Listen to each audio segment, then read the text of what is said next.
सरकार र शिक्षकहरू बीच 6 बुँदे सहमति, आइतबारदेखि विद्यालय खुल्ने।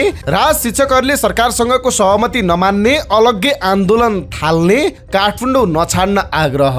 शान्ति प्रक्रियामा अन्तर्राष्ट्रिय समुदायको सद्भाव जुटाउने प्रचण्ड प्रयास। राष्ट्रसङ्घमा प्रतिबद्धता, मानवाधिकारको गम्भीर उल्लङ्घनको माफी हुने छैन। देशभर 22 प्रतिनिधि रिक्त, वैशाखमा उपनिर्वाचनको तयारी। राष्ट्रपतिमाथि ओलीको टिप्पणी, बुढेसकालमा राष्ट्रपति पाएकोमा कृतज्ञ हुनुहुन्छ। अख्तियारको निष्कर्ष, पशुपतिको जलहरीमा अनियमितता छ। लम्बियो काठमाडौँ महानगर अगाडि उभिने युवाको अभियान। सर्लाहीको मलङ्गुवामा सर्वदलीय बैठक, सामाजिक सद्भाव बिथोल्ने विरुद्ध कडा कारबाही गर्ने निर्णय। गौरीगाउँ हत्याकाण्ड, बोल्न नसक्ने पीडितले लेखे, अनेन्त्र पनि हत्या गरेको छु, 13,000 लिनुपर्ने तर नदिएपछि हत्या गरेको हुँ। प्रधानमन्त्री पुष्पकमल दाहाल प्रचण्ड चीनमा, हुन सक्छ कोराला नाका खुलाउने सम्झौता।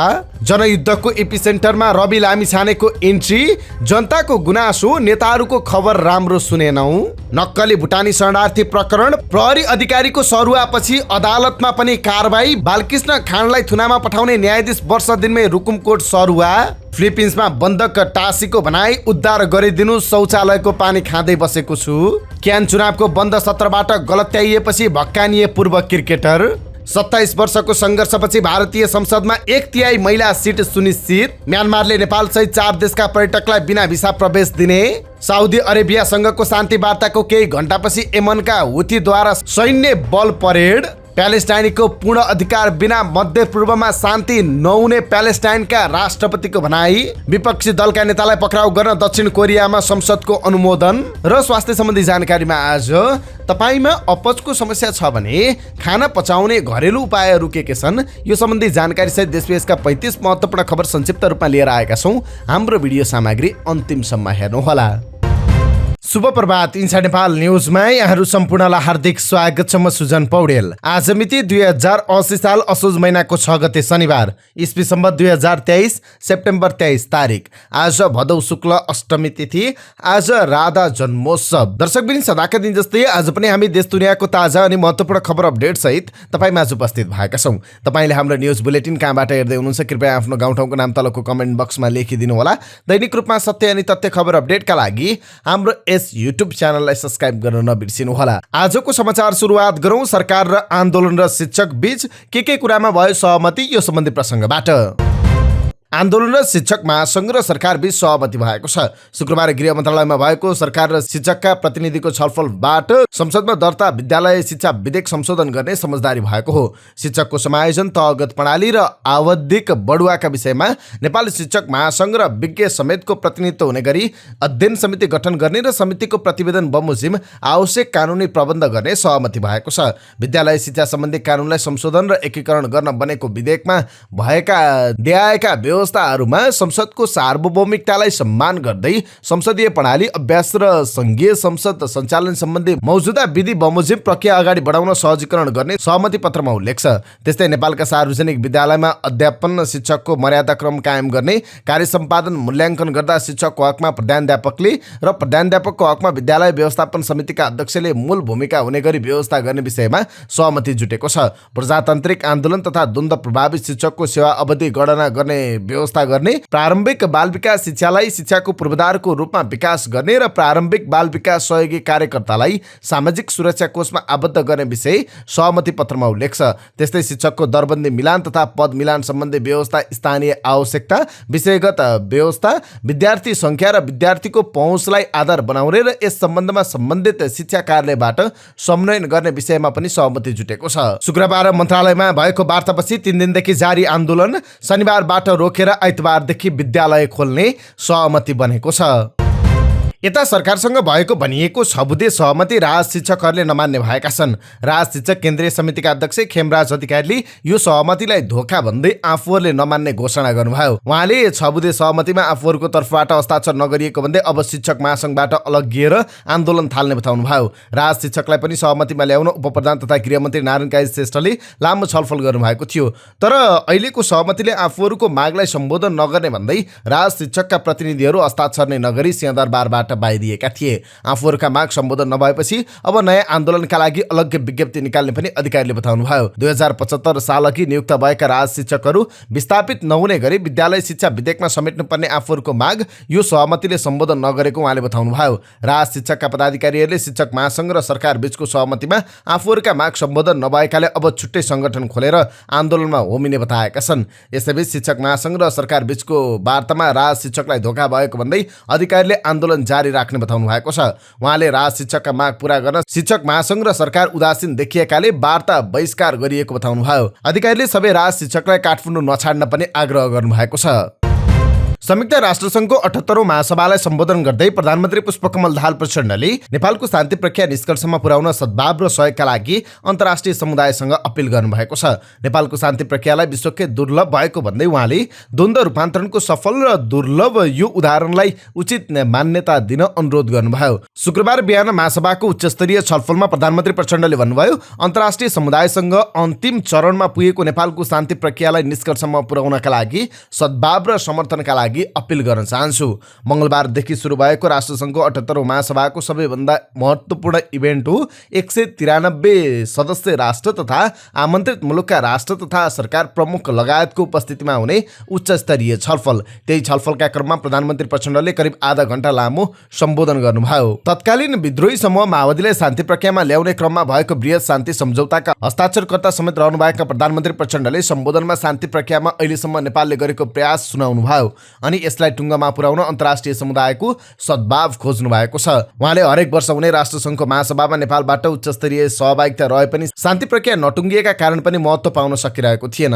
प्रधानमन्त्री जोसुकै भए पनि नेपालले शान्ति प्रक्रियामा गरेको उदाहरणीय काम त्यहाँ भन्नुपर्ने थियो। शान्ति प्रक्रियाका क्रममा महत्त्वपूर्ण भूमिकामा रहेर काम गर्नुभएका एमाले नेता दीपक भट्टले भन्नुभयो, हाम्रो शान्ति प्रक्रियाको कोर्सबारे अन्तर्राष्ट्रिय समुदायलाई जानकारी गराउनु महत्त्वपूर्ण हो। माओवादी शान्ति प्रक्रियामा आएपछि लडाकु समायोजन तथा हतियार व्यवस्थापन भइसक्यो। संविधान सभाबाट नयाँ संविधान जारी भएर त्यसलाई कार्यान्वयन गर्ने क्रममा 2वटा आम निर्वाचन सम्पन्न भइसकेका छन्। तर सशस्त्र द्वन्द्वसँग जोडिएको संक्रमणकालीन न्यायको विषय बाँकी नै छ। तत्कालीन विद्रोही जनमुक्ति सेनालाई शिविरमा राख्नेदेखि नेपाली सेनामा समायोजन प्रक्रियामा राष्ट्रसङ्घीय मिसन नेपाल अनमेन प्रत्यक्ष सहभागी भएको थियो। अमेरिका र युरोपियन युनियनले पनि द्वन्द्व पीडित र मानवाधिकारको मुद्दामा चासो राखेका थिए। प्रधानमन्त्री प्रचण्डले राष्ट्रसङ्घ महासभा मार्फत अन्तर्राष्ट्रिय समुदायको चासो सम्बोधनको प्रयास गर्नुभएको छ। व्यापक परामर्श गरेर पीडितका सरकारलाई सम्बोधन गर्ने र शान्ति न्याय र परिपूर्ण बीच उचित सन्तुलन कायम गर्न संक्रमणकालीन न्याय सम्बन्धी संशोधन विधेयक पेश भएको भन्दै उहाँले भन्नुभयो, प्रस्तावित विधेयकले पीडित केन्द्रित दृष्टिकोण लिन्छ, पीडितको अधिकारको रूपमा परिपूर्णतालाई मान्यता दिन्छ, शान्ति न्याय र मेलमिलापको माध्यमबाट देशमा दिगो शान्ति स्थापना गर्नु र समाजमा सद्भाव कायम गर्नु आफ्नो मुख्य उद्देश्य भएको बताउँदै प्रचण्डले अगाडि भन्नुभयो, यस प्रक्रियामा मानव अधिकारको गम्भीर उल्लङ्घनको माफी हुने छैन। सत्तारूढ नेपाली कांग्रेसका प्रमुख सचेतक रमेश लेखकले नेपालले गरेको काममा राष्ट्रसङ्घ मार्फत अन्तर्राष्ट्रिय समुदायसँग सद्भावको खोजी गर्नु स्वाभाविक भन्नुभयो। नेपालको शान्ति प्रक्रियामा अन्तर्राष्ट्रिय जगतको सुरुवातदेखि नै चासो रहँदै आएको छ। यसलाई ठिक ढङ्गबाट अगाडि बढाउँछौँ भनेर भन्नै पर्ने थियो। शान्ति प्रक्रियामा महत्त्वपूर्ण भूमिका खेलेका कांग्रेस नेता लेखकको भनाइ छ। शान्ति सम्झौताका हस्ताक्षरकर्ता प्रधानमन्त्री प्रचण्ड आफैले हामी आफै यसलाई टुङ्गाउँछौँ भनेर राष्ट्रसङ्घ मार्फत अन्तर्राष्ट्रिय समुदायलाई भन्दा सकारात्मक सन्देश प्रवाह गर्ने उहाँले बताउनुभयो। कांग्रेस प्रमुख सचेतक लेखकले अगाडि भन्नुभयो, यसलाई अन्तर्राष्ट्रिय समुदायले सकारात्मक हिसाबले नै लिन्छन् र लिनुपर्छ। संक्रमणकालीन न्याय सम्बन्धी विधेयकमा निकै प्रगति भइसकेकाले एमालेको निर्णय पर्खिरहेको उहाँले बताउनुभयो। राष्ट्रसङ्घलाई भन्ने कुरा मात्र होइन, हामीले यहाँ पनि सहमति र प्रगति गरिरहेका थियौँ। हालै दिवंगत हुनुभएका संविधान सभाका अध्यक्ष सुभाष नेमाङको भूमिका महत्त्वपूर्ण रहेको स्मरण गर्दै उहाँले भन्नुभयो, एमाले अध्यक्ष केपी ओलीले आफै पढेर अगाडि बढाउने भन्नुभएकाले अहिले रोकिएको छ। उहाँले यसमा सकारात्मक निर्णय दिने बित्तिकै विषय टुङ्गिन्छ। त्यस्तै राष्ट्रसङ्घको सम्बोधनपछि प्रधानमन्त्री पुष्पकमल दाहाल प्रचण्ड अमेरिकाबाट चीन प्रस्थान गर्नुभएको छ। देशभर 22 जनप्रतिनिधि रिक्त रहेको पाइएको छ। निर्वाचन आयोगका अनुसार एक प्रतिनिधि सभा सदस्य र प्रदेश सभा सदस्यको पद रिक्त छ। संविधान सभाका अध्यक्ष सुभाष नेमाङको निधन भएपछि प्रतिनिधि सभा इलाम क्षेत्र नम्बर 1 रिक्त भएको छ। इलाम 1 बाट नेमाङ निर्वाचित हुनुभएको थियो। सुदूरपश्चिम प्रदेश सभा बझाङ निर्वाचन क्षेत्र नम्बर 1 मा उपनिर्वाचन गर्नुपर्नेछ। 4 मङ्सिर 2079 मा भएको चुनावमा यस क्षेत्रबाट निर्वाचित प्रदेश सभा सदस्य पृथ्वी बहादुर सिंहको निधनपछि उक्त पद रिक्त भएको छ। आयोगका प्रवक्ता शालिग्राम पौडेलका अनुसार जिल्ला जिल्ला समन्वयन समितिको प्रमुख कैलालीका लागि उपनिर्वाचन गर्नुपर्नेछ। समिति प्रमुख जित्नुभएका पदमबहादुर कलेलको निधनपछि उक्त पद रिक्त भएको छ। बाँकी रिक्त रहेका 19 पद स्थानीय सरकारका जनप्रतिनिधि हुन्। निर्वाचन आयोगका अधिकारीका अनुसार उपनिर्वाचनको विषयमा सरकारसँग संवाद चलिरहेको छ। यसअघि निर्वाचन आयोगका प्रमुख आयुक्त दिनेश कुमार थपलिया सहितको आयोगको टोलीले प्रधानमन्त्री पुष्पकमल दाहाल प्रचण्ड, उपप्रधान तथा रक्षा मन्त्री पूर्णबहादुर खड्का, उपप्रधान तथा गृहमन्त्री नारायण काजी श्रेष्ठसँग भेटेर आगामी मङ्सिरमा चुनाव गर्ने प्रस्ताव गरेको थियो। तर सरकारले राष्ट्रिय सभा सदस्यको निर्वाचन पछाडि मात्रै उपनिर्वाचन गर्नु उपयुक्त हुने बताएकाले वैशाखका लागि तयारी अगाडि बढेको आयोगका अधिकारीहरूको भनाइ छ। राष्ट्रिय सभा सदस्यको 1/3 सदस्य अर्थात् 21 जना सांसदको कार्यकाल आगामी फागुन 20 गते सकिँदैछ। यसको 1 महिना अगाडि नै रिक्त हुने स्थानका लागि निर्वाचन हुनेछ। नेकपा एमालेका अध्यक्ष केपी शर्मा ओलीले राष्ट्रपति बारे कडा टिप्पणी गर्नुभएको छ।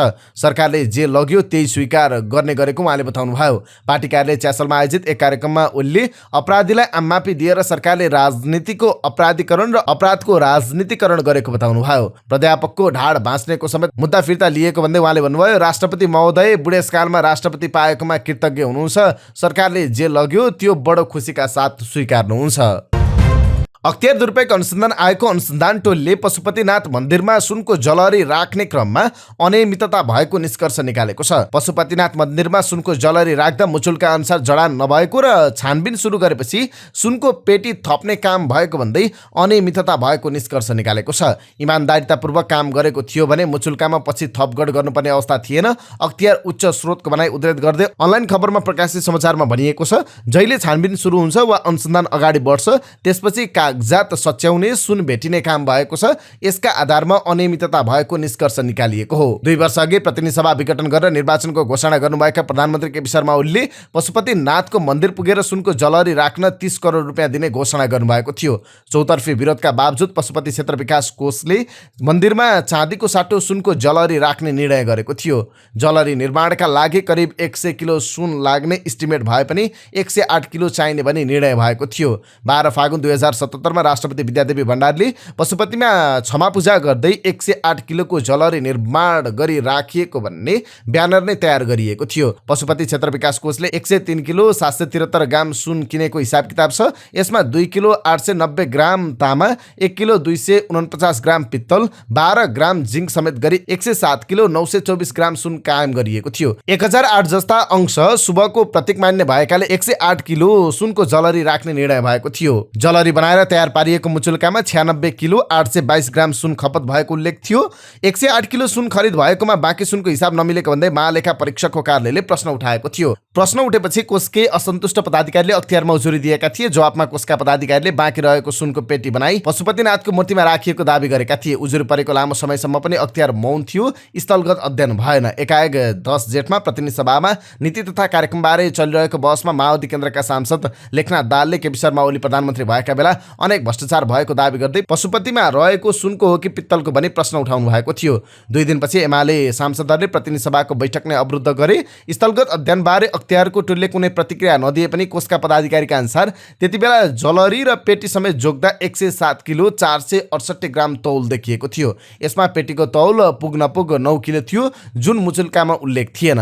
स्थलगत निरीक्षणको 2 सातापछि पशुपति क्षेत्र विकास कोषले सरसफाई गर्ने क्रममा 53 तोला सुन भेटिएको भनी पदाधिकारी र कर्मचारीले मुचुल्का गरेका थिए। कोषका पदाधिकारीहरूले जलहरी निर्माणमा प्रयोग भएको बाँकी सुन, टुक्रा र धुलोका कण सङ्कलन गरेर राखिएको र जोखेको थप सुन भेटिएको दावी गरेका थिए। सुनको तौल, मुचुल्का र यथार्थ अवस्था फरक भेटिएको हो। जलहरी निर्माणमा भएको खर्चको अवस्था पनि पारदर्शी देखिएन। अख्तियार स्रोतले भनेको छ यी सबै अवस्था खुलाएर तयार पारिएको प्रतिवेदन बुझाइएको हो। प्रतिवेदनका आधारमा अख्तियार पदाधिकारीहरूको बैठकले घटनामा संलग्न पदाधिकारी र कर्मचारीमाथि मुद्दा चल्ने वा नचल्ने निर्णय गर्नेछ।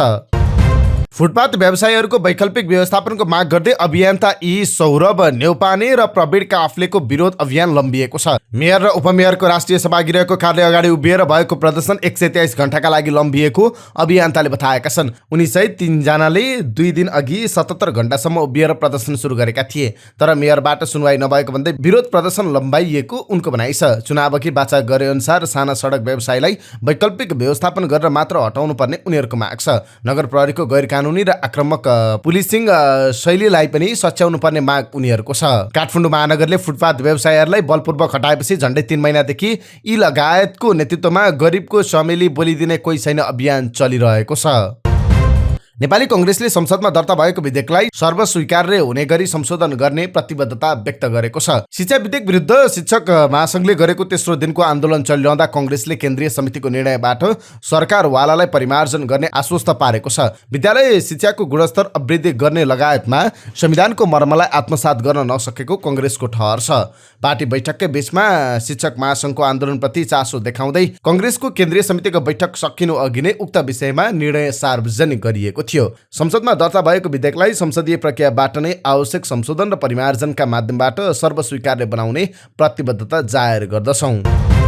सर्लाहीको सदरमुकाम मलङ्गुवामा दुई समुदाय बीचको तनाव साम्य पार्न सर्वदलीय समन्वयन सहजीकरण बैठकले दोषी पत्ता लगाएर कारबाही गर्ने सहितका 6 बुँदे निर्णय गरेको छ। जिल्ला सुरक्षा समिति सर्लाहीको अध्यक्ष एवं प्रमुख जिल्ला अधिकारी इन्द्रदेव यादवको अध्यक्षतामा बसेको सर्वदलीय बैठकले सिर्जित समस्या समाधान एवं धार्मिक एवं जातीय सद्भाव कायम गर्न 6 बुँदे निर्णय गरेको हो। बैठकमा घटनाका सम्बन्धमा सूक्ष्म रूपमा गहन समीक्षा गरिएको छ। साथै मूर्तिहरू एकै ठाउँमा राखेर हिजो बेलुकी 5 बजेदेखि 7 भित्र विसर्जन गर्ने, सत्य तथ्य पत्ता लगाई घटनाका दोषीलाई पक्राउ गरी हदैसम्म कारबाही गर्ने निर्णय गरिएको छ।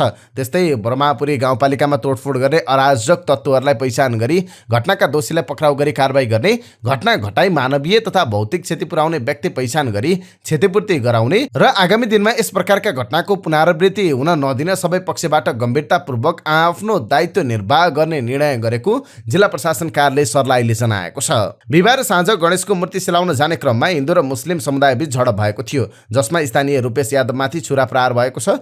युवकको अवस्था गम्भीर छ। अप्रिय घटना निम्तिन सक्ने भन्दै जिल्ला प्रशासन कार्यालय सर्लाहीले बिहिबार राति 10 बजेदेखि अनिश्चित समयका लागि कर्फ्यू जारी गरेको थियो। नेपाली कांग्रेसको संस्थापनेतर पक्षले कोशी प्रदेश संसदीय दलका नेता उद्धव थापाको राजीनामा माग गरेको छ। 2 पटक मुख्यमन्त्री नियुक्त भए पनि सर्वोच्च अदालतको आदेशबाट पदमुक्त भएका थापाको नैतिकताका आधारमा संसदीय दलको नेताबाट राजीनामा दिनुपर्ने नेताहरूको माग छ। कांग्रेस संसदीय दलको निर्वाचनमा थापासँग प्रतिस्पर्धा गरेका संस्थापनेतर समूहका नेता केदार कार्कीले दलका नेता उद्धव थापाले नैतिकताका आधारमा निकास दिनुपर्ने बताउनुभयो। उहाँले नैतिकताका हिसाबले निकास दिनु राम्रो हुन्छ। उहाँले भन्नुभयो, मलाई लाग्छ उहाँले दलको नेताबाट निकास दिनुपर्छ। थापा कांग्रेसभित्र कृष्ण प्रसाद सिटौला निकट नेता हुनुहुन्छ, तर पछिल्लो समय संस्थापन समूहको पनि उहाँलाई साथ रहेको छ। कार्की भने डाक्टर शेखर कोइराला समूहको हुनुहुन्छ। काठमाडौँको गौरीगाउँ स्थित दिव्या समिलमा 4 जनाको हत्यामा संलग्न आरोपीले अन्यन्त्र पनि हत्या गरेको दाबी गरेका छन्। हत्यामा संलग्न आरोपमा भदौ 31 मा पक्राउ गरिएका सञ्जय भण्डारीले काठमाडौँमा अन्य 2 ठाउँमा हत्या गरेको जिकिर गरेका छन्। उनले भदौ 29 मा राति समिलमा नवीन राई, कुमार भुजेल, सुभद्रा भुजेल र अम्बिका भुजेलको हत्या गरेको आरोप छ। सिन्धुपाल्चोकको 12 विषय घर भएका सञ्जय जन्मजात नै बोल्न सक्दैन थिए। फरक क्षमता भएका सञ्जयलाई प्रहरीले दोबासेको सहयोगमा लेख्न लगाएर सोधपुछ गरिरहेको छ।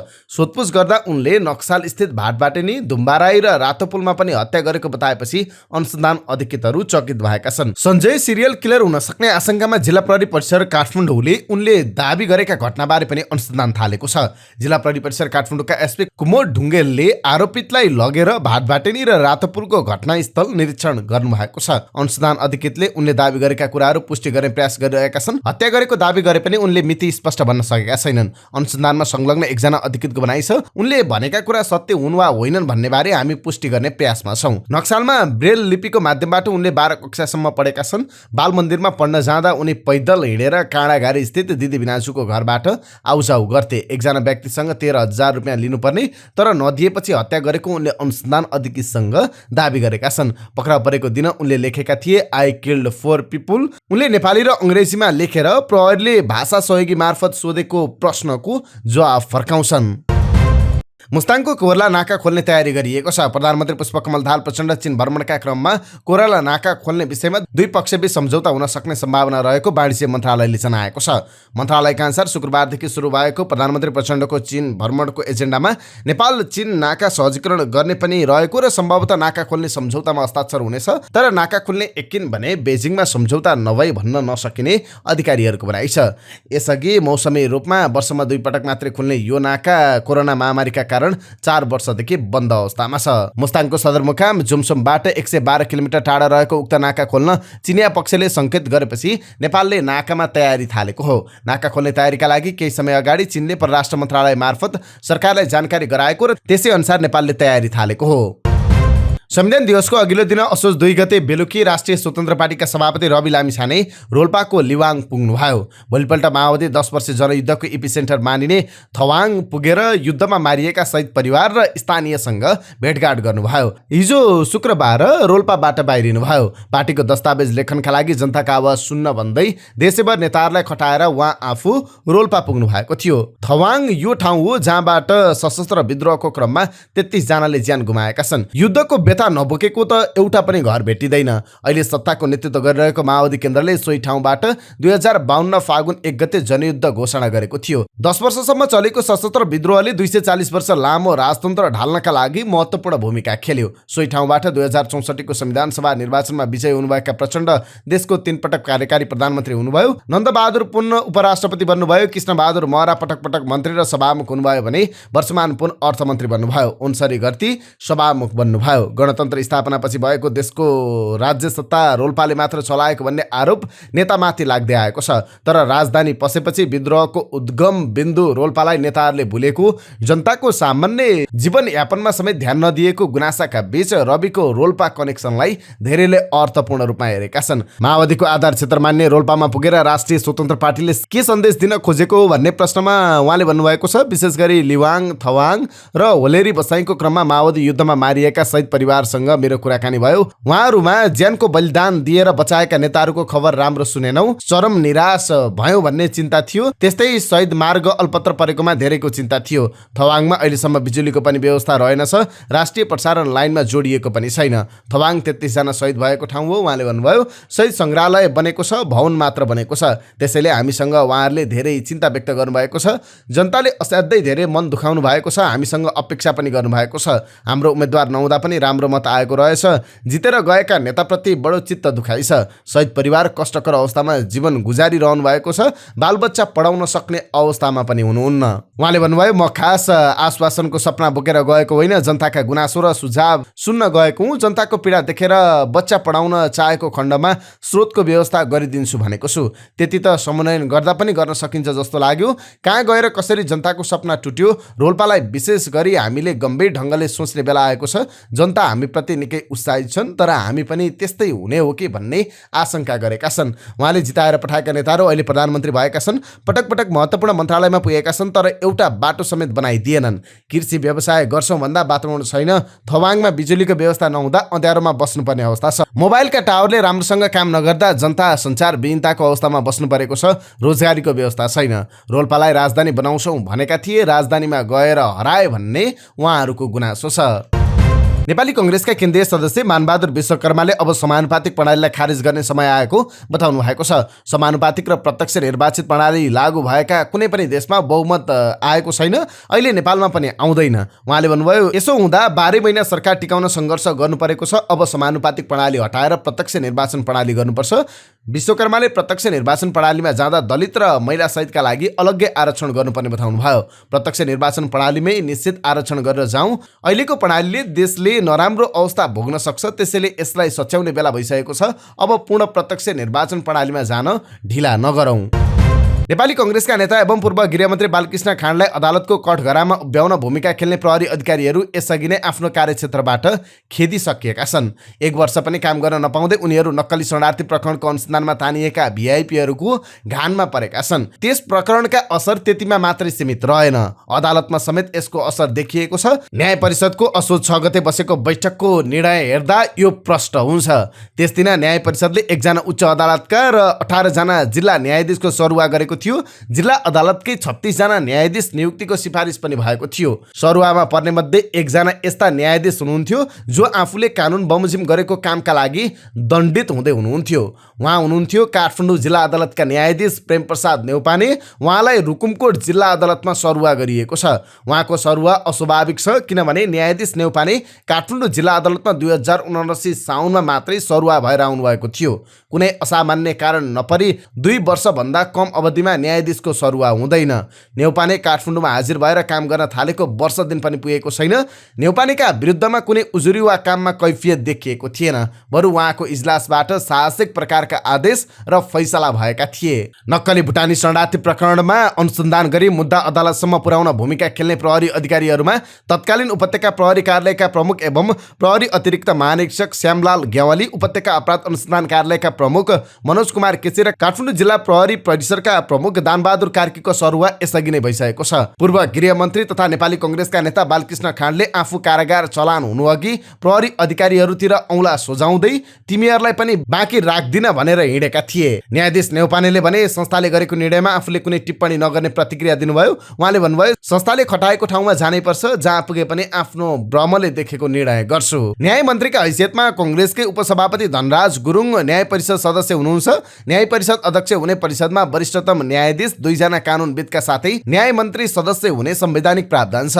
कानुन मन्त्रीकै प्रस्ताव र दबावका कारण न्यौपानेले काठमाडौँमा 1 वर्ष पनि बस्न नपाएको मन्त्री परिषद स्रोतको भनाइ उद्धृत गर्दै नेपालखबर.com ले खबर लेखेको छ। कङ्ग्रेस नेता खाँड सहित नक्कली शरणार्थी प्रकरणका अभियुक्तहरू जिल्ला अदालतको आदेश विरुद्ध उच्च अदालत पाटन पुगेका छन्। न्यायाधीश न्यौपानेको सरुवाले उच्च अदालतलाई पनि दबावमा पारेको न्यायाधीशहरूको बुझाइ छ। उनीहरूको भनाइ छ, हामीलाई थुनामा पठाउनेको हालत कस्तोसम्म बनाउन सक्छौं भन्ने कुरा देखाउन उनीहरूले उहाँमाथि कारबाही गरेका हुन्।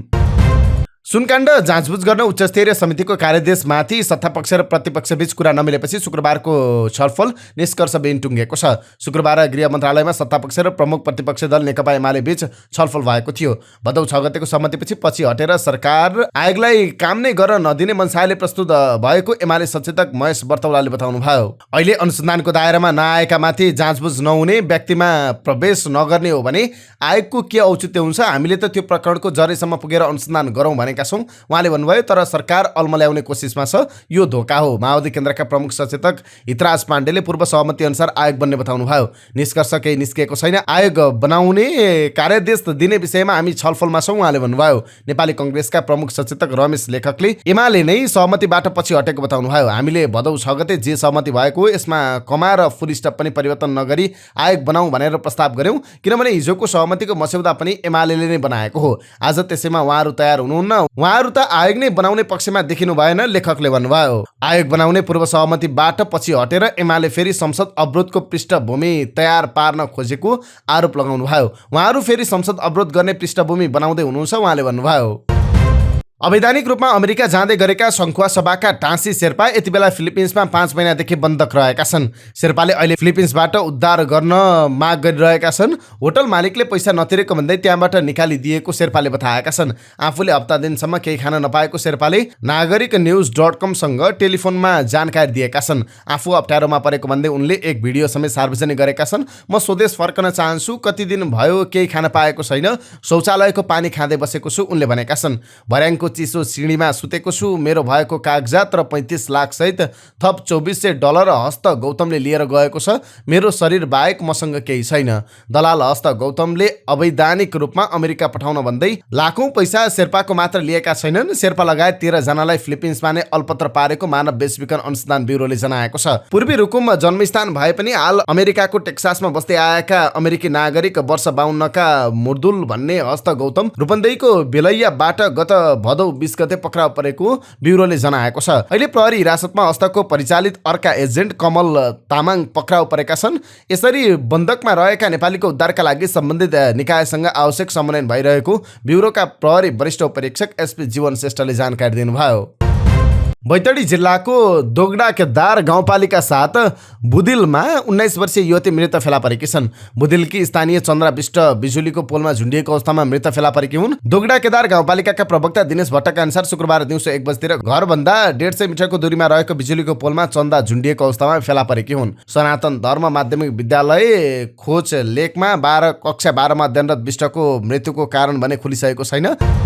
लमजुङमा यात्रुवाहक जीपबाट खस्दा एक बालकको मृत्यु भएको छ। बेसीसहर नगरपालिका 3 गाउँ सहरबाट शुक्रबार अपराह्न उदयपुर तर्फ जाँदै गरेको ग 1 ज 7101 नम्बरको बोलेरो जिपबाट खस्दा बेसी सहर गाउँपालिका 3 गाउँ सहर मिलन टोलका 6 वर्षीय उज्जवल विकको मृत्यु भएको छ।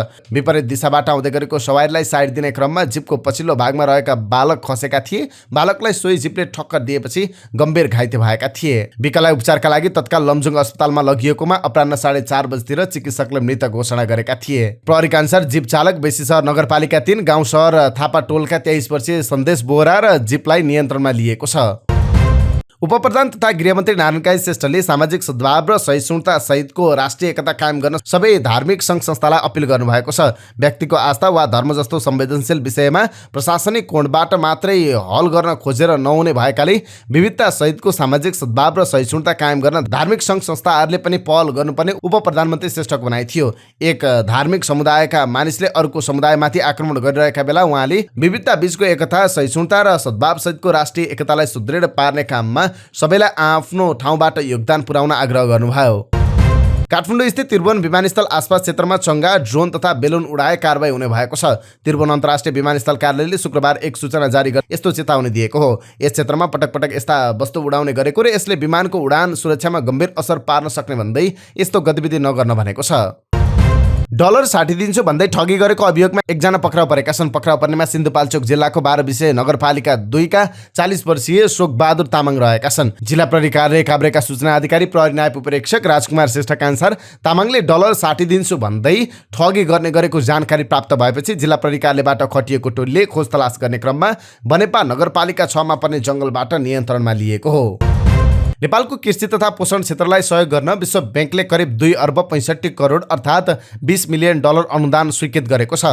नेपाल सरकारको खाद्य तथा पोषण सुरक्षा अभिवृद्धि परियोजनाका लागि उक्त अनुदान स्वीकृत भएको हो। उक्त कार्यक्रमबाट नेपालका 16वटा गाउँपालिकाका 55,000 भन्दा बढी साना किसानलाई सुधारिएको कृषि उत्पादकत्व र पोषण अभ्यास तथा जलवायु स्मार्ट कृषि मापन अभ्यासहरूबाट लाभान्वित गर्ने लक्ष्य लिएको जनाइएको छ।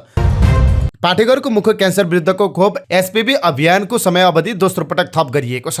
किशोरीलाई लगाइने एसपीभी अभियानमा अझै लक्षित किशोरीको 50%ले खोप लगाउन बाँकी रहेकाले 5 दिन समय थप गरिएको स्वास्थ्य सेवा विभाग परिवार कल्याण महाशाखा अन्तर्गतको खोप शाखा प्रमुख डाक्टर अभियान गौतमले जानकारी दिनुभयो। अब असोज 6 गते शनिबारदेखि 10 गते बुधबारसम्म सम्बन्धित खोप केन्द्रबाट खोप लगाउन पाइनेछ।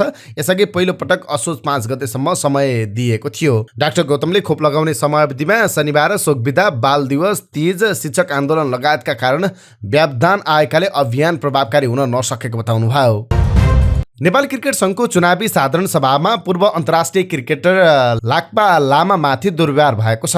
बन्द सत्रमा उपस्थित लाक्पालाई क्यान अध्यक्ष चतुरबहादुर चन्दले निकाल्न प्रहरीलाई निर्देशन दिएपछि भक्कानिनु भएको छ। चन्दले प्रहरी साथीहरू तपाईहरू सक्नुहुन्न भने म थप प्रहरी बोलाउँछु भनेपछि पछाडि चर्को स्वरमा बोलिरहनुभएका लाक्पा भक्कानिनु भएको थियो। उहाँले झापा क्रिकेट संघको प्रतिनिधि बनेर चुनावमा सहभागी हुन आउनु भएको थियो, तर झापा जिल्ला संघबाट 2 जना आफूलाई प्रतिनिधि दाबी गर्दै आएपछि निर्वाचन समितिले दुवैलाई चुनावमा सहभागी नगराउने निर्णय गरेको थियो। अर्का प्रतिनिधि मनोज कटवाल यसअघि नै बन्द सत्रबाट बाहिरिसकेका थिए, तर लाक्पा भने आफू आधिकारिक भएको भन्दै जसरी पनि सहभागी गराउनु पर्ने दाबी बन्द सत्रमा गरिरहनु भएको थियो। क्यान अध्यक्ष चन्दले निर्वाचन समितिको निर्णयपछि लाक्पालाई बन्द सत्रमा बस्ने अधिकार नभएको बताउनु भएको थियो। नेपाली 5 गार्मेन्ट सञ्चालकको संयुक्त लगानीमा काठमाडौँको बानेश्वरमा मल्टी ब्रान्ड क्लोथिङ स्टोर सञ्चालनमा आएको छ। नेपाली ब्रान्डका कपडालाई प्रोत्साहन गर्ने उद्देश्यले 6 नेपाली ब्रान्डका गार्मेन्ट सञ्चालकले शुक्रबारदेखि स्टोर सञ्चालनमा ल्याएका हुन्। नेपाली उद्योगबाट उत्पादन भएका कपडालाई उद्योगबाट सिधै उपभोक्तासम्म पुर्याउने उद्देश्यले मल्टी ब्रान्ड क्लोथिङ स्टोर सुरुवात गरिएको हो।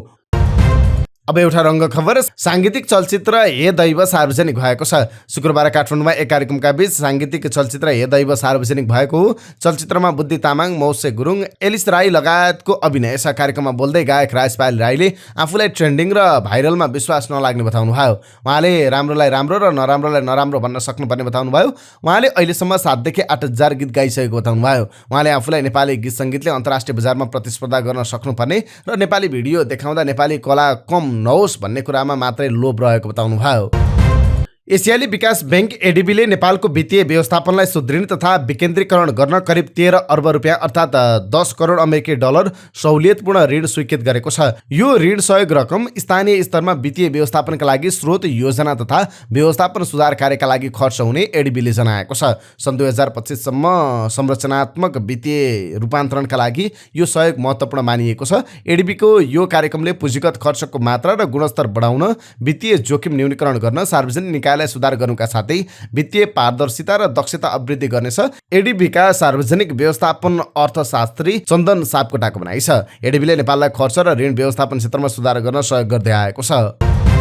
एसियाली खेलकुदको महिला फुटबलमा नेपाल आफ्नो पहिलो खेलमै पराजित भएको छ। चीनको आङझाउमा भएको खेलमा नेपाल भियतनामसँग 2-0 ले पराजित भएको हो। खेलमा पहिलो हाफमा भियतनामलाई गोल गर्नबाट रोके पनि नेपालले दोस्रो हाफमा 11 मिनेटभित्र 2 गोल खाएको थियो। अब के अन्तर्राष्ट्रिय प्रसङ्ग संक्षिप्त रूपमा। भारतको संसदले माथिल्लो र तल्लो सदनमा 1/3 महिला सिट सुनिश्चित गर्ने विधेयक पारित गरेको छ। संसदबाट यो विधेयक पारित भएपछि यसको कानुनका लागि भने अझै धेरै वर्ष लाग्ने अनुमान गरिएको छ। भारतको आगामी जनगणनापछि निर्वाचन क्षेत्र हेरफेर भएपछि मात्रै यसको प्रभावकारी कार्यान्वयनको तयारी छ। 2 सदनमा नारी शक्ति बन्धन अधिनियम एकमतले पारित गरेको हो। करिब 3 दशकको सङ्घर्ष र गृह कार्यपछि विधेयक पारित हुनु निकै ऐतिहासिक रहेको प्रधानमन्त्री नरेन्द्र मोदीले बताएका छन्। मोदीले भनेका छन्, राजनीतिमा महिला सशक्तिकरणका साथै सहभागिताका लागि यस कानुनको भूमिका महत्त्वपूर्ण रहनेछ। प्रतिपक्ष दलले भने समय सीमा राखेर करोडौँ महिलाको आकांक्षामा वर्तमान सरकारले धोकाधडी गरेको आरोप लगाएको छ। यसको तत्काल कार्यान्वयनको माग राख्दै कांग्रेस नेत्री सोनिया गान्धीले भनेकी छन्, संसदबाट पारित भएको कानुनको कार्यान्वयनका लागि कति वर्ष कुर्नुपर्ने हो, तत्कालै लागू गर्न के कठिनाइ छ, उनको प्रश्न छ। संसदले पारित गरेको विधेयकमा लोकसभा तथा राज्यसभामा 1/3 महिलाको प्रतिनिधित्व अनिवार्य छ। विभिन्न जात जातिका लागि आरक्षित कोटामा समेत यो कानुन लागू हुनेछ। 545 सदस्यीय लोकसभामा 131 सिट पिछडिएका जनजातिका लागि आरक्षित छ। यो आरक्षण एकपटक लागू भएको मितिले 15 वर्षसम्म कायम हुने र त्यसपछि आवश्यक परेमा समय थप गर्न सक्ने प्रावधान राखिएको छ। यस कानुनको कार्यान्वयनका लागि आरक्षित निर्वाचित क्षेत्रको कानुन पनि संसदले पारित गर्नेछ र प्रत्येक आरक्षित स्थान परिवर्तन हुँदै जाने व्यवस्था गरिएको छ। भारतले राजनीतिमा महिला प्रतिनिधित्वबारे सधैँ गर्व गर्दै आएको छ।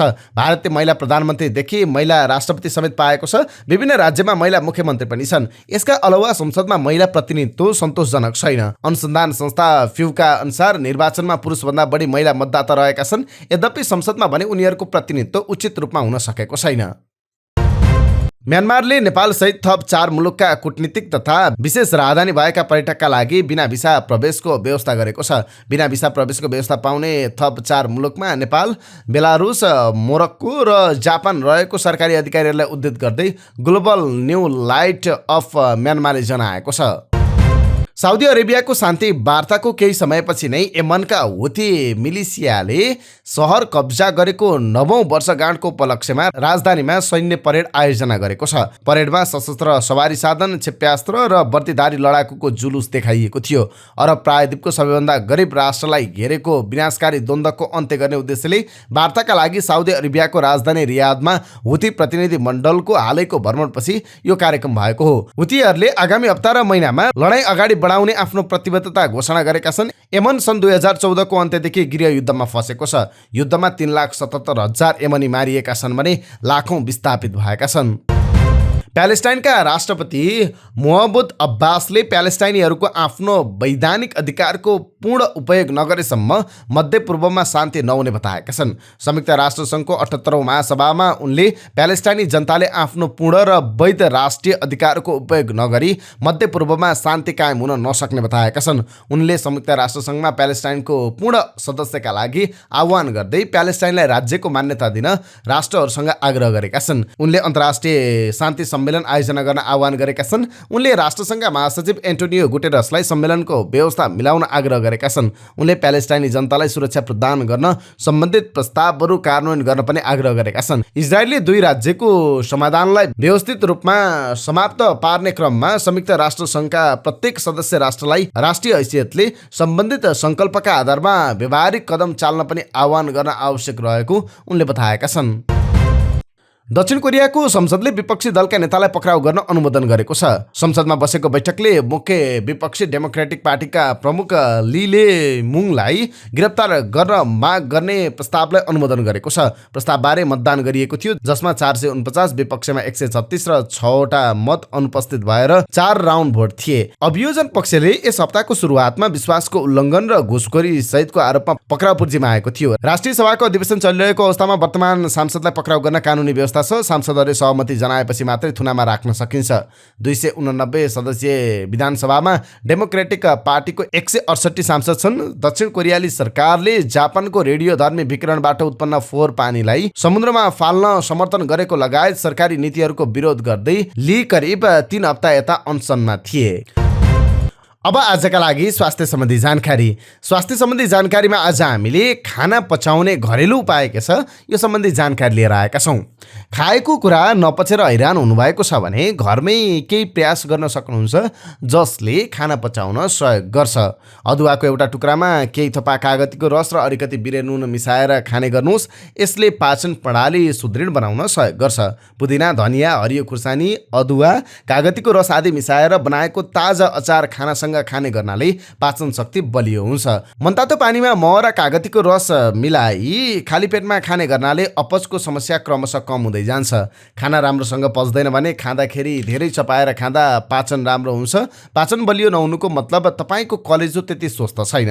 त्यसैले मदिराजन्य पदार्थ छुँदै नछुनुहोस्। पाचन प्रणालीका लागि यो विष तुल्य हुन्छ। गाजर, चुकन्दर, सागसब्जी र फलफुल जस्ता कलेजोलाई स्वस्थ बनाउने खानेकुरा हरेक दिन खाने बानी बसाल्नुपर्छ। पाचन शक्ति कमजोर हुनेहरूको शरीरमा पानीको मात्रा कम हुन्छ। यसले पाचन क्रियालाई समेत असर गर्ने भएकाले पानी प्रशस्त पिउने गर्नुपर्छ। बढी तनाव लिनुभयो भने पनि पेट ढुस्स फुल्ने, खाएको नपच्ने आदि हुन्छ। तनावले मन र दिमागलाई मात्र होइन पाचन लगायत शरीरका समग्र प्रणालीलाई नै असर गरिरहेको हुन्छ। त्यसैले तनाव कम गर्न योग, प्राणायाम, ध्यान आदि गर्ने बानी बसाल्नुपर्छ। आयुर्वेद चिकित्सकको सल्लाहमा घिउकुमारीको जुस खाने गर्नुहोस्। यसले पनि केही सहज बनाउँछ। अमला खाने गर्नाले पनि पाचन शक्ति बलियो बनाउँछ।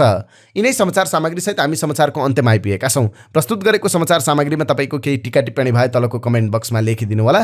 दैनिक रूपमा सत्य अनि तथ्य खबर अपडेटका लागि हाम्रो यस युट्युब च्यानललाई सब्स्क्राइब गर्न नबिर्सिनु होला। दिनभरको न्युज अपडेट बेलुकी 6 बजे हाम्रो यस युट्युब च्यानलमा हेर्न सक्नुहुन्छ। जाँदै प्रस्तुत गरेको सामग्री मन परेको छ भने कृपया हाम्रो भिडियो सामग्रीमा एउटा लाइक अवश्य गरिदिनु होला। तपाईँको बाँकी पल सुखद रहोस्।